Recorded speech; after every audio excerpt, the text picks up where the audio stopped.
नमस्कार दोस्तों, मैं रवि व्यास आप सभी का वशिष्ठ प्राइवेट आईटीआई के ऑनलाइन पोर्टल पर स्वागत करता हूं। आज अपने इस लेक्चर में इंटरपोल्स के बारे में बात करेंगे कि डीसी जनरेटर में इंटरपोल का क्या यूज़ है, किस जगह जो है डीसी जनरेटर में इंटरपोल यूज़ किए जाते हैं और इसका जो है काम क्या है। तो अपने देखते हैं।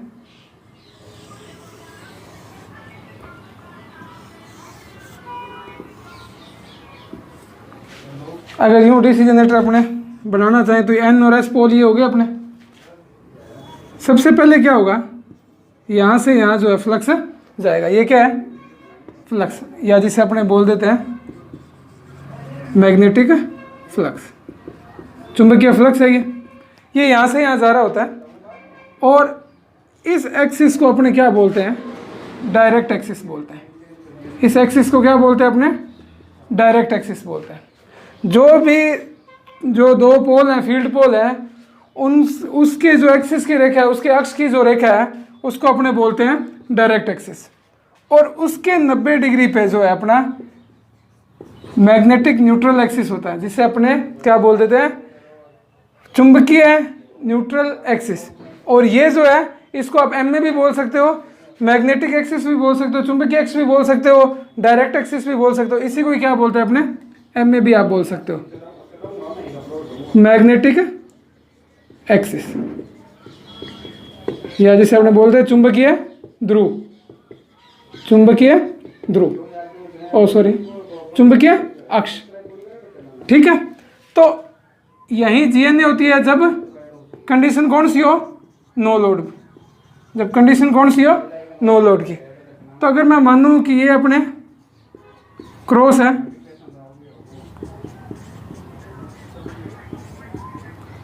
ये अपने यहाँ डॉट है। ठीक है, तो क्रॉस है तो अंगूठा थंब रूल अगर अपने लगाएं तो अंगूठा अंदर की साइड करेंगे तो ये क्या दिखाएगा? मेरा जो है मैग्नेटिक फील्ड की डायरेक्शन। तो यहाँ मैग्नेटिक फील्ड कैसी होगी? इधर होगी। और जब मैं डॉट प्रोडक्ट बताऊं तो डॉट प्रोडक्ट में क्या होगा? अंगूठा बाहर की साइड होगा, तो ये एंटी क्लॉकवाइज मेरी मैग्नेटिक फील्ड की डायरेक्शन होगी। तो ये डायरेक्शन ये होगी और इसकी डायरेक्शन क्लॉकवाइज यूं होगी। तो अपने देख रहे हैं, और इसकी यहाँ जाएगी। ठीक है, तो अपने देख रहे हैं कि इधर ये फ्लक्स जा रहे हैं, इधर ये फ्लक्स जा रहा है। तो इधर तो कुछ फ्लक्स क्या हो जाते हैं? ऐड हो जाते हैं, जुड़ जाते हैं। और यहाँ फ्लक्स ये इधर जा रहा है और ये इधर जा रहा है, तो इन दोनों की डायरेक्शन क्या विपरीत है। तो यहाँ फ्लक्स क्या हो जाते हैं? कम हो जाते हैं। यहाँ फ्लक्स क्या रहता है? कम। अब यहाँ क्या होगा? देखो कि यहाँ फ्लक्स जो जा रहे हैं वो किधर जा रहे हैं? इधर। तो ये फ्लक्स इधर था, ये कहाँ जा रहे हैं? इधर। तो ये क्या है? एक दूसरे के विपरीत है। यहाँ देखो ये फ्लक्स जा रहा है इधर, ये भी जा रहा है इधर। तो ये दोनों क्या होंगे? ऐड होंगे, जुड़ेंगे। जैसे कि अपने देखें, अगर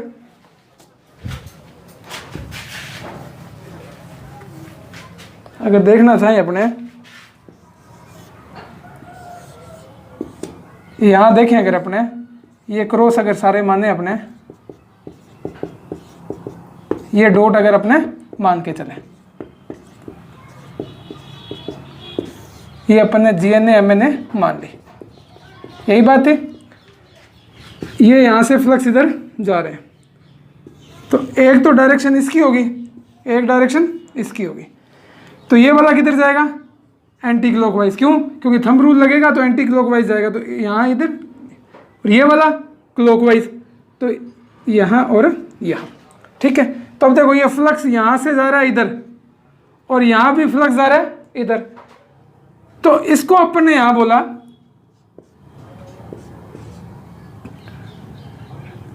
टीपीटी। यहाँ फ्लक्स क्या हुआ? ऐड हुआ। इसको बोला मैंने एलपीटी। यहाँ फ्लक्स क्या हुआ? जो है ये देखो, ये जा रहा है इधर, ये जा रहा है इधर। तो दोनों एक दूसरे के विपरीत है। ये इधर जा रहा है ना, यहाँ तो ये इधर जा रहा है, यहाँ ये इधर जा रहा है, तो ये विपरीत है। तो यहाँ फ्लक्स क्या होगा? कम होगा। सेम यहाँ देखो आप, यहाँ फ्लक्स जो है ये इधर जा रहा है, ये कहाँ जा रहा है? इधर। तो यहाँ फ्लक्स क्या होगा? कम होगा। इधर देखें अगर अपने, तो ये फ्लक्स जा रहा है इधर, यहाँ भी फ्लक्स जा रहा है इधर, तो यहाँ क्या होगा, फ्लक्स जुड़ेगा। ठीक है जी। तो ये टीपीटी मतलब टी का ट्रेलिंग पोल टिप, और ये एलटीपी मतलब लीडिंग पोल टिप। ये कब है, जब मेरी डायरेक्शन ऑफ रोटेशन DOR जो है, डायरेक्शन ऑफ रोटेशन क्या है, क्लॉकवाइज है, कि जो जनरेटर घूम रहा है वो किस डायरेक्शन में घूम रहा है, क्लॉकवाइज घूम रहा है, घड़ी के घूर्णन की दिशा में घूम रहा है। ठीक है। और ये एलटीपी, तो ये LPT लीडिंग पोल टिप, ये TPT ट्रेलिंग पोल टिप। तो मैं देखता हूं कि जब डायग्राम अपने बनाते हैं तो ऐसा बनता है, ये रिजल्टेंट जो डायग्राम बनता है वो कुछ इस टाइप का बना हुआ दिखता है अपने को, कि यहाँ देखो फ्लक्स ऐड हो रहे हैं, तो यहाँ फ्लक्स ज़्यादा होते हैं और यहाँ कम होते चले जाते हैं। इस टाइप से अपने को डायग्राम मिलता है। पहले MNA कहाँ थी, इस पे थी। MNA क्या होता है कि जो मैग्नेटिक एक्सिस होता है, जो चुंबकीय अक्ष होता है, जो चुंबकीय अक्ष होता है उसके 90 डिग्री पे जो है वो क्या होती है, मेरी MNA होती है, मैग्नेटिक न्यूट्रल एक्सिस होता है। अब पहले चुंबक, इस कंडीशन में चुंबक कैसी थी, इस कंडीशन में चुंबक कैसी थी, इस टाइप से फ्लक्स यूं जा रहे थे, तो MNA कैसे थी, इस डायरेक्शन में। अब फ्लक्स कैसे जा रहे हैं, यूं जा रहे हैं, तो अब चुंबक कैसी हुई मेरी, इस टाइप में, तो MNA कहाँ होगी, इधर होगी। और यहाँ क्या थी मेरी, GNA, तो ये GNA और ये MNA। तो अब यहाँ क्या हुआ, ये MNA यहाँ शिफ्ट हुई, तो इसके कारण अपने को क्या है, ब्रशेस भी शिफ्ट करने पड़ेंगे, ब्रश जो है वो भी शिफ्ट करने पड़ेंगे। क्यों, क्योंकि ब्रश हमेशा कहाँ, अगर आपको सक्सेसफुल कम्यूटेशन चाहिए, कम्यूटेशन आपको बताया था कि करंट का रिवर्सल सक्सेसफुल चाहिए, करंट कलेक्ट भी आपको, करंट को इकट्ठा भी आपको सफलतापूर्वक करना है, सक्सेसफुल करना है, तो ब्रशेज हमेशा कहाँ लगते हैं, MNA एक्सिस पर लगते हैं। तो MNA मेरा शिफ्ट हो रहा है, ब्रशेज को भी अपने को शिफ्ट करना पड़ेगा, पहली बात। दूसरी बात, ये फ्लक्स इधर जा रहे थे और ये फ्लक्स कहाँ जा रहा है, आर्मेचर फ्लक्स इधर जा रहा है। डायग्राम देखें अपने दोबारा, अगर इसको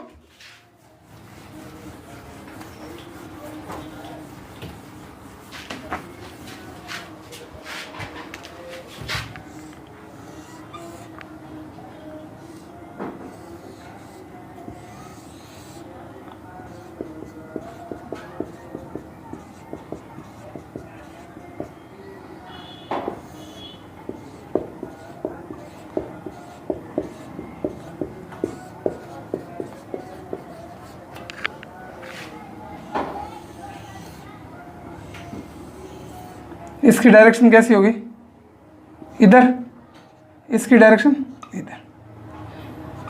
तो अब टोटल फ्लक्स कहाँ जा रहा है, यहाँ से यहाँ जा रहा है। आर्मेचर रिएक्शन क्या थी, अपन ने इसको पिछले वीडियो में देखा। आर्मेचर रिएक्शन क्या है कि मेन फील्ड जो फ्लक्स है, मेन फील्ड फ्लक्स, मुख्य ध्रुव या मुख्य क्षेत्र फ्लक्स जो है, उन पर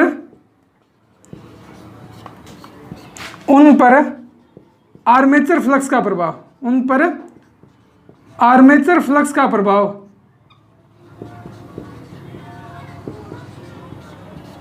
क्या कहलाता है, आर्मेचर रिएक्शन कहलाते हैं। तो अपन ने बताया आर्मेचर रिएक्शन के कारण कौन कौन से प्रभाव पड़ते हैं। एक तो डीमैग्नेटाइजिंग का, जिसे अपने विचुंबकन बोलते हैं, मतलब जो टोटल फ्लक्स थे वो क्या हो जाते हैं, कम हो जाते हैं। दूसरा क्या था, क्रॉस मैग्नेटाइजेशन का, क्रॉस मैग्नेटाइजेशन। इसके कारण क्या होती है, ब्रश जो है उस पर स्पार्किंग होती है, ब्रश पर क्या होती है, स्पार्किंग, और अपने को ब्रश को जो है वो शिफ्ट करना पड़ता है। जैसे अभी मैंने बताया था ना कि MNA मेरी यहाँ हुई, तो यहाँ मेरे को ब्रश को शिफ्ट करना पड़ेगा स्पार्किंग को कम करने के लिए। तो वो प्रभाव क्या है, ब्रश का यहाँ से यहाँ शिफ्ट होना या एमएनए का जीएनए से इधर शिफ्ट होना, वो क्या कहलाता है मेरा क्रॉस मैग्नेटाइजेशन। तो वहाँ ब्रश उस पर स्पार्किंग जो है, जो ये क्या है क्रॉस मैग्नेटाइजेशन ब्रश पे होता है। ब्रश क्या है कि उस पर स्पार्किंग होने लगती है, जिसके कारण क्या करेंगे अपने ब्रश को एमएनए पर शिफ्ट करेंगे, एमएनए पर शिफ्ट करेंगे। ठीक है, ये आर्मेचर रिएक्शन का प्रभाव था। अब क्या हुआ कि इधर ये फ्लक्स आ रहा है। अब अगर मैं देख रहा हूं कि आर्मेचर रिएक्शन के कारण क्या हुआ कि मेरा जो है एक तो विचुंबकन हुआ, एक क्या हुआ क्रॉस मैग्नेटाइजेशन हुआ, जिसके कारण क्या है स्पार्किंग हुई। तो मैं इसको कम करने के लिए क्या करता हूं, इसको कम करने के लिए क्या करता हूं, यहां दो छोटे छोटे पोल लगा रहा हूं। दो मतलब क्यों दो करा, क्योंकि एन और एस यहाँ कितने हैं, एक पेयर पोल है, एक जोड़ा है, दो पोल है एन और एस मिलके, तो मैंने दो ही जो है इंटरपोल लिए। इसको क्या बोला मैंने, इंटरपोल। अगर मैं 4 एन और एस लेता तो मेरे को इंटरपोल भी कितने लेने पड़ते हैं, 4। तो पहली बात ये हुई कि इंटरपोल की संख्या